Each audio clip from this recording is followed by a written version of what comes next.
Bonjour, c'est Ursule encore. On est le 28 septembre 2023. Alors, je viens sur la trompette aujourd'hui encore et je viens proclamer le retour de notre Seigneur Jésus-Christ. Amen et alléluia, soyons tous bénis, soyons remplis de sa joie. Alors aujourd'hui, je viens parler des fêtes, la fête des tabernacles, le Sukkot. Amen. Ça commence le 29 septembre et ça finit le 6 octobre. Alors, c'est la dernière des fêtes de l'automne. Alors, il y a le Rosh Hashanah qui est comme le début de l'année. Il y a le Yom Kippour qui est la fête du pardon, le jour le plus saint. Les gens sont généralement tournés à demander pardon, pardon, pardon, pardon. Et après le Yom Kippour, hein, alors au 15e jour du 7e mois, alors commence les festivités pour la fête du tabernacle, et puis ça dure 8 jours. C'est au 8e jour que ça finit. Alors, donc on va regarder le test que Dieu a donné à ses enfants, nous demandant d'observer cette fête. C'est une fête à observer. Alors, on a déjà lu une partie du test, on l'avait lu quand c'était le temps de fêter Rosh Hashanah. On l'a lu quand c'était le temps du Yom Kippour et on continue la suite de la lecture. Maintenant que c'est le temps du Sukkot, la fête des tabernacles. Alors, je commence la lecture à Lévitique 23, le verset 33. Amen. Et donc, juste pour faire un petit résumé, c'est que Dieu dit à Israël que pendant 7 jours, il demande à Israël pendant 7 jours de dormir dans les tentes. Rappelons-nous, Israël fait 40 jours dans le désert, 40 années dans le désert, et à cause de leur rébellion, leur entêtement, et ils sont restés 40 jours. Et la génération qui était 100 fois a péri. Finalement, ce sont leurs enfants qui sont entrés sur la terre promise. L'endroit où Dieu voulait qu'ils habitent, cet endroit que Dieu avait déjà promis à Abraham. Alors il a fallu 40 ans à Israël dans le désert. Ils ont souffert dans le désert, ils ont dormi dans des tentes. Et Dieu demande donc à ses enfants de se rappeler de ce temps-là. Et puis la traversée du désert rappelle quand même la traversée de l'être humain sur la terre. C'est un passage qui nous rappelle que nous sommes pèlerins sur cette terre. Nous sommes de passage et notre cité, elle est avec Dieu. Si on se rappelle bien, dans Hébreu, c'est dit que Dieu a conduit Abraham. Abraham est allé à la recherche de cette cité-là. Finalement, il a compris que la cité que Dieu avait pour lui, c'était dans le ciel. Amen. Et Abraham ne s'est pas attaché aux biens de la terre. Son cœur était attaché à Dieu. Et Dieu, lors de son parcours sur cette terre, Dieu lui a dit, je te ferai un peuple nombreux, une génération aussi nombreuse que les étoiles du ciel, que les grains de sable sur la mer. Quand Dieu lui a demandé de compter, il a dit, mais comment est-ce que je pourrais compter ça? Je ne peux pas compter les étoiles. Je ne peux pas compter les grains de sable. Dieu dit, ainsi sera ta génération. Alors, il y a plusieurs qui ont pris ça dans le sens de génération, la descendance linéaire par le sang, mais la Bible dit, la chair et le sang ne peuvent hériter le royaume de Dieu. Seul l'esprit hérite le royaume de Dieu. Alors la descendance que Dieu avait pour Abraham, c'est ceux-là qui croiraient comme Abraham, cette génération-là qui marcherait, non par la chair ni par le sang, mais cette génération qui triompherait de la vie sur cette terre par la marche, par l'esprit. Et alors que Israël est encore sur cette terre, alors que les enfants d'Abraham soit encore sur cette terre, Dieu dit, rappelez-vous, quel a été le parcours de vos aïeuls, leur souffrance, et comment ils ont fini par entrer dans la terre promise. Et même étant sur la terre promise, Dieu a donné des règles qu'Israël devrait observer. Il faut laisser le terrain, la terre pour la jachère. Et quand on va récolter, quand les épis tombent, il ne faut pas les prendre, il faut laisser ça pour les personnes dans le besoin. Il faudrait donner, il faudrait faire des œuvres de charité. Il ne faudrait pas garder tout pour soi. Et vraiment, quand on lit Exode et puis Lévitique, tout est là. Tout est là. Et c'est comme ça que Israël est appelé à vivre, à marcher et habiter dans des tentes pendant 7 jours. Ça fait partie des règles que Dieu a fixées à ses enfants. Et ce n'est pas juste ceux-là qui sont au Moyen-Orient. C'est pour tout le monde sur toute la terre. Alors, de demain jusqu'au 6 octobre, tu as l'occasion de dormir sur des endroits moins confortables pour pouvoir, au fait, te souvenir de ce que Dieu a fait. Amen. Pour Israël. Et c'est un temps aussi où beaucoup de gens prennent le temps de voir le Seigneur pour jeûner, pour prier, pour renouveler leur intimité avec le Seigneur. C'est le temps des festivités, mais aussi c'est le temps de souvenir. Alors il est important de prendre ces moments-là pour demeurer dans la présence de Dieu beaucoup plus que d'habitude. Et quand on lit, on voit par exemple que demain c'est un jour férié, au même titre que le sabbat, et le 8e jour c'est aussi un jour férié, au même titre que le sabbat.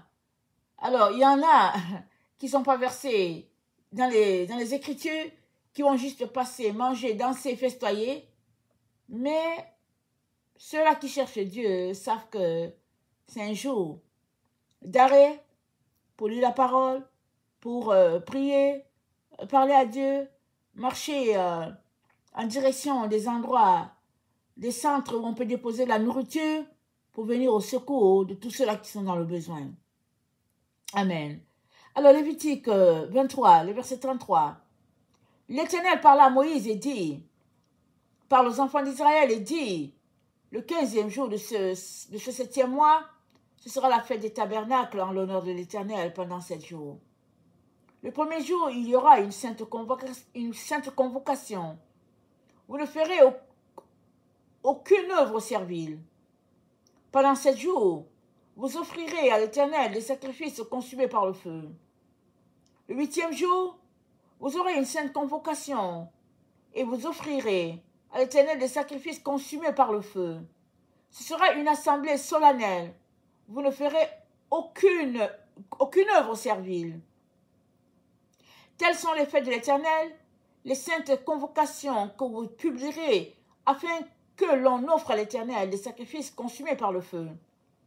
Des holocaustes, des offrandes, des victimes, des libations, chaque chose au jour fixé. Vous observerez en outre les sabbats de l'Éternel et vous continuerez à faire vos dons à l'Éternel, tous vos sacrifices pour l'accomplissement d'un vœu et toutes vos offrandes volontaires. Le 15e jour du 7e mois, quand vous récolterez les produits du pays, vous célébrerez donc une fête à l'Éternel pendant 7 jours. Le premier jour, ce sera un jour de repos. Et le 8e jour sera un jour de repos. Vous prendrez le premier jour du fruit de beaux arbres, des branches, des palmiers, des rameaux d'arbres touffus et des saules de rivières. Et vous vous réjouirez devant l'Éternel, votre Dieu, pendant 7 jours. Vous célébrerez chaque année cette fête à l'Éternel. Pendant 7 jours, c'est une loi perpétuelle pour vos descendants. vous la célébrerez le 7e mois. Vous demeurerez pendant 7 jours sous des tentes.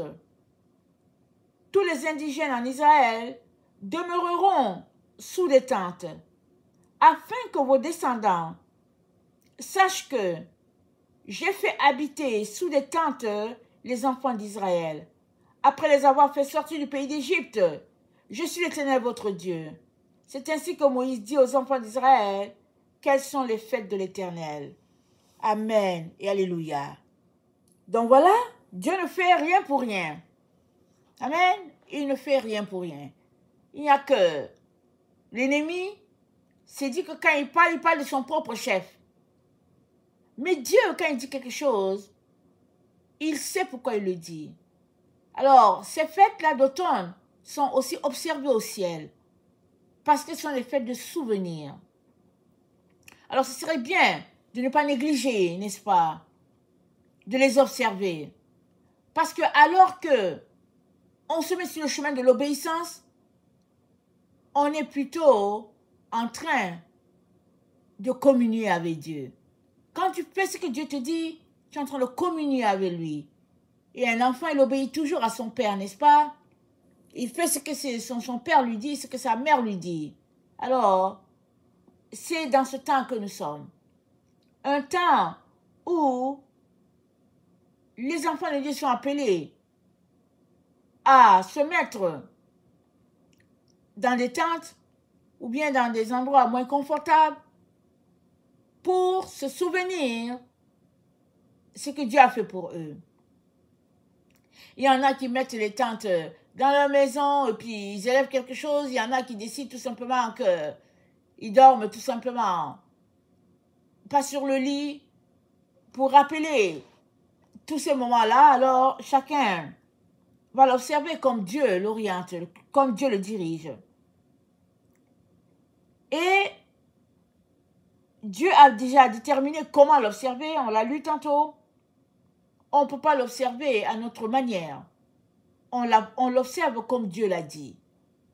Et comme je l'ai mentionné, c'est un temps où beaucoup de personnes observent leur jeûne.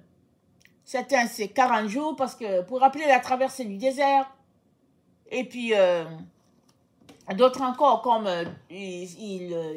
c'est orienté avec Dieu. Mais c'est un moment où on se rappelle qu'on est pèlerin sur la terre. Ça ne sert à rien de s'attacher à ces biens-là. Ça ne sert à rien. Alors,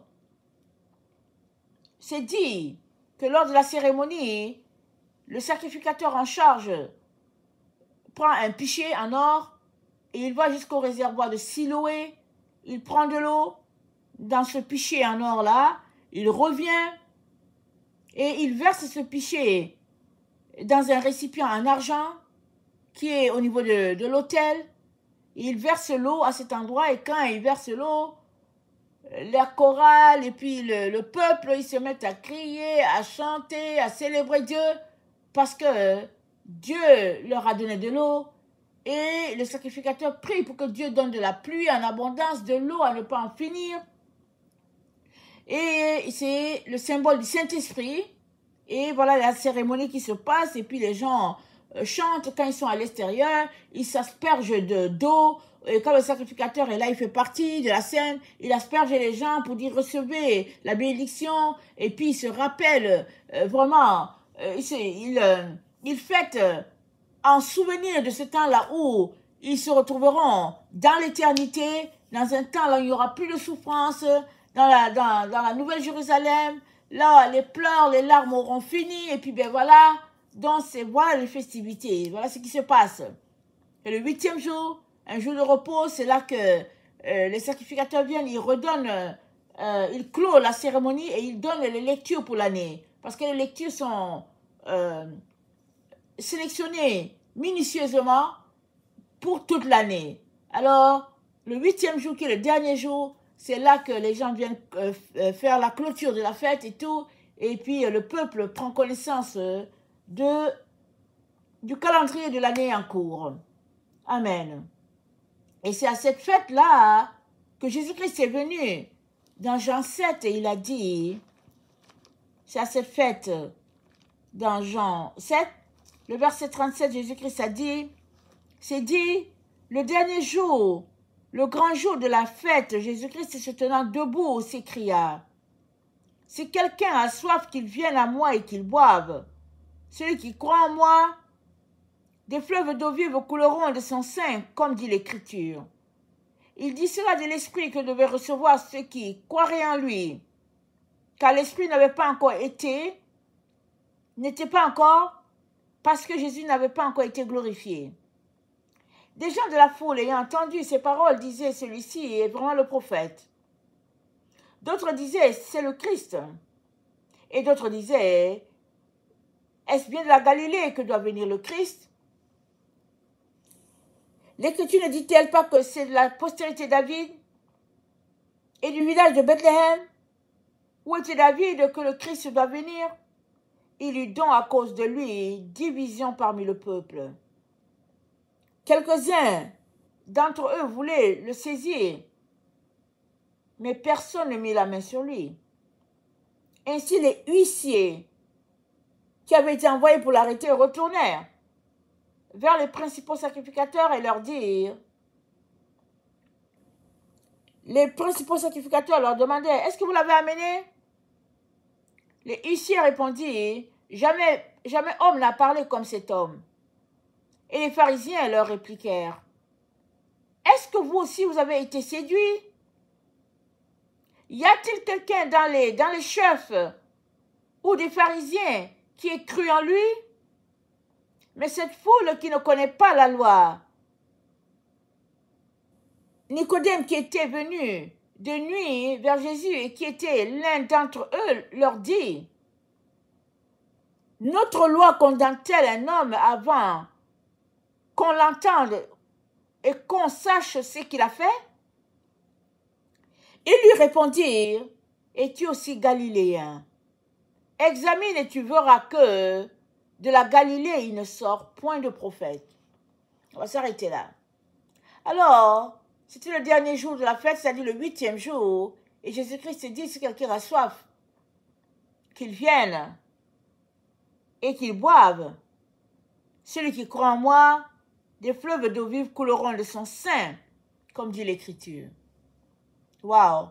Donc imaginez le sacrificateur qui va au réservoir de Siloué, prendre de l'eau, faire la cérémonie, asperger le peuple, les gens sont en train de chanter, festoyer et tout ça.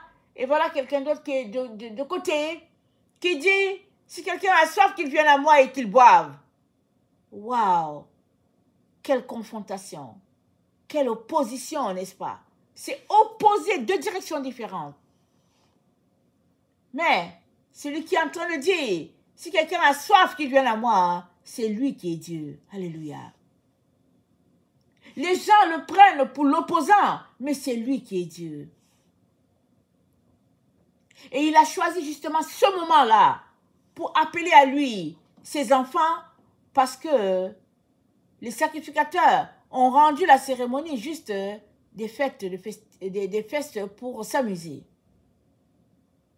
C'est devenu une fête de réjouissance et puis c'est tout. Ça n'a plus le cachet spirituel. Et Jésus-Christ leur dit, réveillez-vous. Réveillez-vous. Avez-vous soif? Ce n'est pas ces danses-là, cette eau-là qu'on vous asperge qui va vous donner la vie éternelle. La vie éternelle, elle jaillit de moi, l'Éternel. Mais en ce temps, les gens ne savaient pas que c'était l'Éternel. Donc, il a captivé les gens qui l'ont écouté. Ils ont dit, jamais personne n'a parlé comme lui. Ils ont dit, celui-là, c'est vraiment le prophète. Et puis finalement, les sacrificateurs ont envoyé des huissiers arrêter Jésus. Et même les huissiers sont revenus pour dire, oh non, vraiment, personne n'a parlé comme lui. Et ceux-là qui voulaient arrêter Jésus sont mis dans une grande colère. Parce que Jésus-Christ leur montrait par ses actions que leurs œuvres n'étaient pas bonnes. Et le peuple a pu distinguer que celui-là, c'est le prophète qui doit venir. Mais là, il y avait le bémol, le hic. C'est le fait que personne ne savait d'où il venait. Et c'est ça qui perd les êtres humains. Les gens voulaient s'assurer qu'il était vraiment de Bethléem. Parce que l'Écriture dit que c'est de Bethléem. Il a grandi à Nazareth. Alors les gens disent non, de Nazareth, rien ne peut venir. Mais ont-ils cherché la face de Dieu? Ont-ils pris le temps de prier, jeûner, supplier? Dieu leur aurait répondu. Parce que Nicodème, qui était un sacrificateur, est allé de nuit voir Jésus-Christ. Il semble que c'est un Nazaréen. Mais il était troublé par ce que Jésus-Christ enseignait. Et il est venu de nuit, il lui a dit, Rabbi, il n'y a personne qui peut faire ce que tu fais s'il ne vient de Dieu. Personne. Et Jésus-Christ lui a dit, il faut que vous naissiez de nouveau. Nicodème a trouvé la réponse à ces questions. À son trouble interne, il a trouvé la réponse. Et c'est le même qui dit au sacrificateur, à ses collègues, il dit, notre loi condamne-t-elle un homme avant qu'on l'entende et qu'on sache ce qu'il a fait? C'est le même qui est en train de calmer les ardeurs des autres sacrificateurs en leur disant, hey, ne faites pas de bévue. Ne faites pas d'erreur. Parce que lui, il était déjà allé de nuit voir Jésus. Il avait déjà goûté. Et il savait que c'était l'envoyé qui devait venir. Il le savait. La même situation s'est présentée avec Esther. Personne ne savait d'où Esther venait. Personne. Elle a été élue reine et un décret est sorti pour tuer les Juifs. Personne n'avait connaissance d'où elle était. Et c'est quand le roi a dit à Esther et à Mardochée que vous pouvez renverser le décret émis par Aman et qu'ils ont écrit et ils ont mis le cachet du roi. C'est quand Esther et son cousin ont renversé la situation qui devait arriver aux Juifs que tout le monde a su. Ah tiens, ils sont Juifs. Ils sont Israélites. C'est là que les yeux des gens sont ouverts. Et Jésus-Christ, avant de s'en aller, à la mort, quand les disciples ont voulu savoir quand ça viendrait, il leur a dit, pourvu que vous ne soyez pas séduits. Alors les sacrificateurs ont dit aux huissiers, ils ont demandé aux huissiers s'ils étaient séduits. Parce que pour eux, la vérité, c'était ce que eux, ils enseignaient. C'était ces pratiques vides-là. Pour eux, c'était ça la vérité. Donc, si la vérité, c'était à leur niveau, c'est que ce que Jésus-Christ disait, c'était la séduction. Or, c'est Jésus qui avait la vérité. Et la séduction, ça vient des sacrificateurs. Et voilà la situation dans laquelle l'humanité se trouve encore aujourd'hui. Qu'est-ce qui est séduction? Qu'est-ce qui est vérité? Seul celui-là qui vient devant Dieu aura la réponse. Seul celui-là qui cherche la source d'eau vive trouvera sa solution. Mais si tu veux baser ta foi sur ce que tes yeux voient, sur ce que tes oreilles entendent, tu risques de passer à côté de la vérité et te retrouver coupé à tout jamais de Dieu. Parce que c'est en Jésus-Christ seul que la source d'eau vive jaillisse. Et il faudrait que tu trouves quel Jésus. Il y a plusieurs Jésus sur la terre. Il y a plusieurs sources qui émanent. Mais il y a une seule qui est la vraie source. Et c'est celle-là qui vient de Jésus-Christ de Nazareth, le fils de Marie, le fils de Dieu. C'est lui qui est la vraie source. Et si tu bois cette source-là, tu auras la vie éternelle.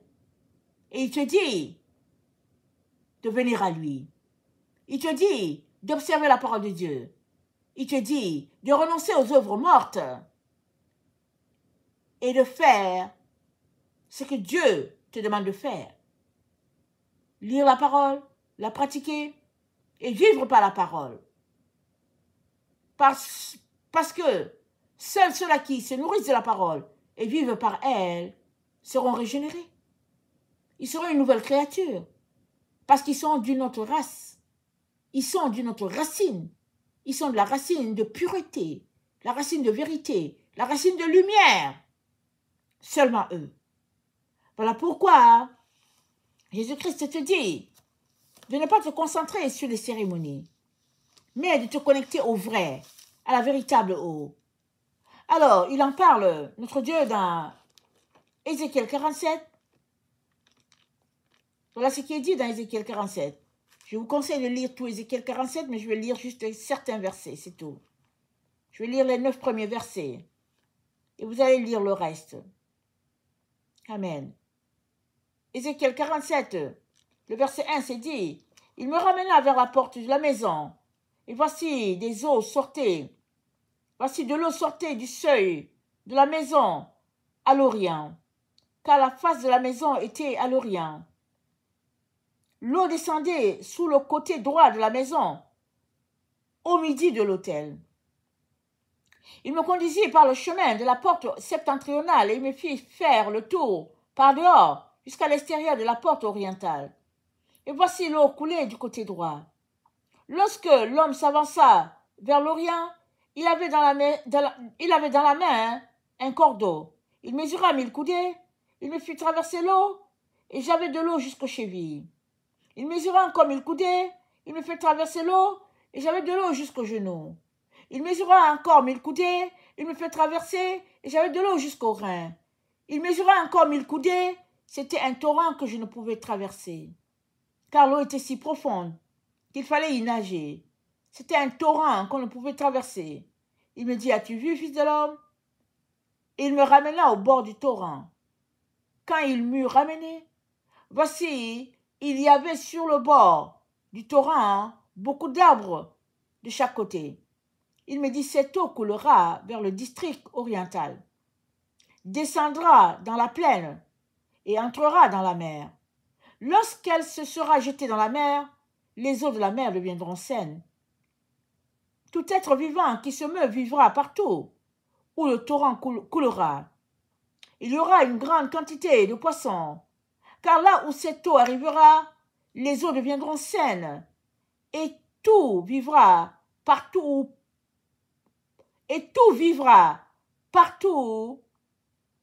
où parviendra le torrent. Je vais m'arrêter là. Alors, cette eau, elle vient pour assainir. Une eau pure, une eau limpide, une eau claire. Amen. C'est l'eau de Dieu.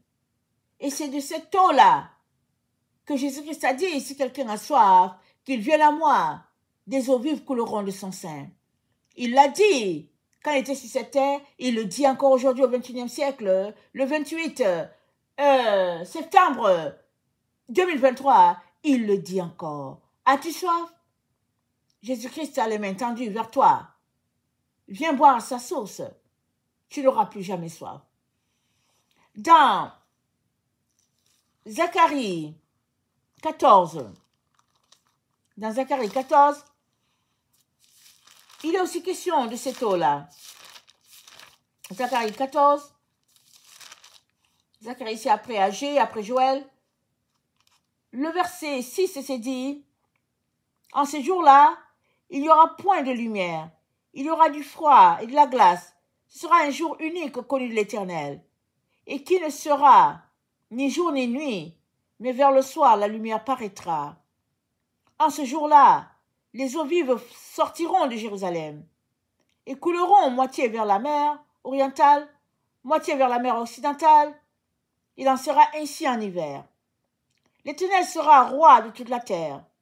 En ce jour-là, l'Éternel sera le seul éternel, et son nom sera le seul nom. Tout le pays deviendra comme la plaine de Géba, à Rimon, au midi de Jérusalem.